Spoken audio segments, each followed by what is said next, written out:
হ্যাঁ বলুন, এদিকে কনসেন্ট করবো। প্রথমে আমি ইমামবাড়া থেকে স্যার বোঝানো শুরু করছি।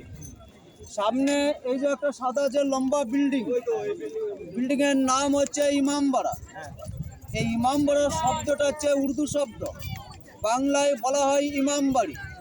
এই ইমামবাড়ির শব্দের অর্থ হচ্ছে ধর্মস্থান বা পবিত্রমূলক জায়গা।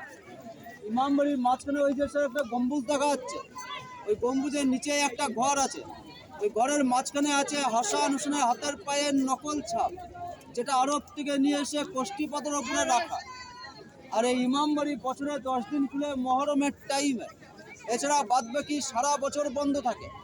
ইমামবাড়ি মহরমে যে 10 দিন খুলে দেয় শেষের দিন, এখান থেকে সাজিয়ে নিয়ে যাওয়া হয় হাই হাসান করে হাসান হোসেনের নকল মৃতদেহ সঙ্গে তাজিয়া কারবালাতে।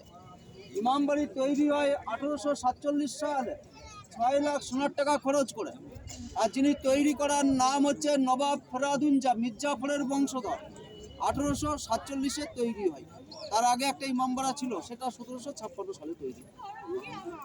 এখন যেটা এটা 1847। ওই ইমামবাড়াটা কি এখানেই ছিল? এইখানে, তবে আকারে ছোট ছিল, ওটা পরে বলবো আমি। ওর সঙ্গে মদিনার ড্রিম। আর এই ইমামবাড়ির মাঝখানটা স্যার লক্ষ্য করুন, একটু এগিয়ে আছে। ডান সাইড আর বাঁ সাইডে ঘরগুলো পেছন দিকে। ওই যে মাঝখানে যে অংশটা এগিয়ে আছে, এই অংশটা হচ্ছে ধর্মস্থান জায়গা।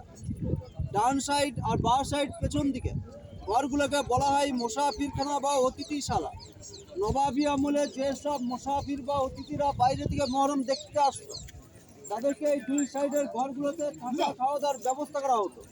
তবে এখনো বাইরে থেকে অনেক অতিথি বা মুসাফিররা মহরম দেখতে আসেন, কাউকে থাকা খাওয়া দাওয়ার ব্যবস্থা করা হয় না। ইমামবাড়ির সামনে এবার সে লক্ষ্য করুন, যে সাদা মসজিদ, নাম হচ্ছে মদিনা মসজিদ। এই মুর্শিদাবাদের সিরাজদৌলার একটাই মাত্র নিদর্শন। সিরাজদৌলা সিংহাসনে বসে 1756 সালে। 1756 সালে সিংহাসনে বসে প্রথম নির্মাণ করেন মসজিদ, সঙ্গে ইমামবাড়ির চন্দন কাঠ দিয়ে। সিরাজদৌলার সময় দুটোই ছিল চন্দন কাঠের, তবে আকারে ছিল ছোট, এত বড় ছিল না। সিরাজদৌলা 1757 মারা যায়। মাত্র 1 বছর সিংহাসনে বসেন সিরাজদৌল্লা। 1846 সিরাজদৌলার চন্দন কাঠের মসজিদ আর ইমামবাড়ি কোনো কারণবশত আগুন লেগে পুড়ে যায়। ওই একই জায়গাতে বর্তমানে ইমামবাড়ির মালিক ফরাদুঞ্জা। ইমামবাড়ি আর এই মসজিদ আবার চুন সুরকি দিয়ে বড় করে তৈরি করা। তবে সিরাজদৌলার যে মসজিদ আর ইমামবাড়া ছিল, দুটোর একটাও নেই। এখনো সিরাজদৌলার নিদর্শন এই মসজিদকে বলা হয় একটাই কারণে, সিরাজদৌলার দাদু